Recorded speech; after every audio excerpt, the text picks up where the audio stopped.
On another, I guess, more local political front, Governor, you got a question today, in fact, about what we've been reporting about Cynthia Nixon, the actress, possibly jumping into the race for governor. I understand how, for you, it might be something, and you made some lighthearted remarks suggesting that maybe, Vladimir Putin or the mayor of New York put her up to it. It probably wasn't Putin, as far as we can tell. Our reporting reveals.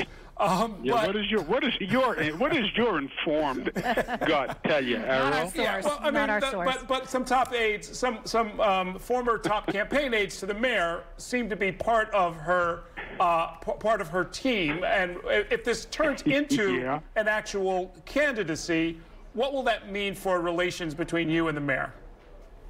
Look, there's no doubt that the mayor and I have political differences. We just view progressive politics differently. I don't think progressive politics is a function of rhetoric and words. I think it's a function of results. My whole tenure has been about getting progressive things done. I believe when you go to the Pearly Gates and our Lord says, "Have you been a good progressive?" He says, "The list of what you got done." And I have accomplished more progressive results in this state than have been accomplished by any administration.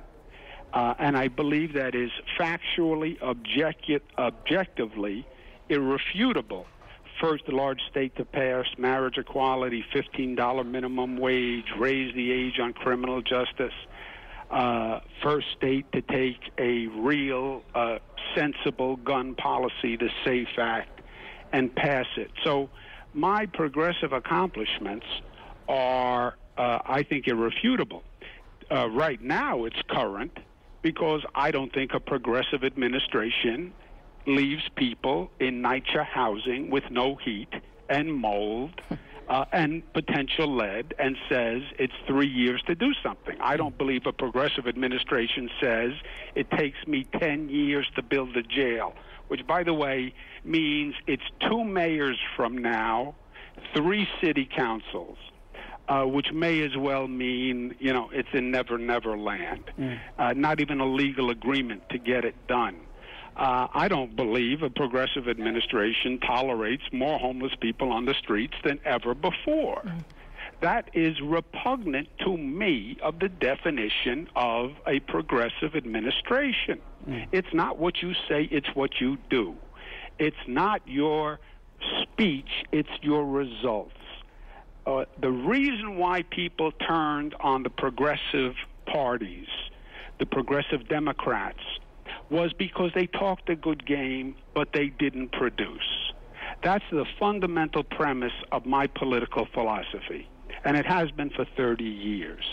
You need to prove competence. You need to prove to people you can make a difference. And when you have people, the poorest New Yorkers, more minorities than anything else, and they are subjected to the worst conditions. Don't give me a speech about how much you care. Show me what you do. Okay. And that's what we're trying to do in this budget. A real resolution for NYCHA so we can say we're not going to take 3 years. We're going to do an emergency declaration. We're going to do design build. We're going to get this done in a very creative way. And God forbid we don't need the federal government to come in here and tell us how to run our housing. Rikers Island, it's not 10 years. 10 years means you don't want to get it done as a priority. It took you 1 year to build Yankee Stadium. How can it take you 10 years to build a jail? All right. Governor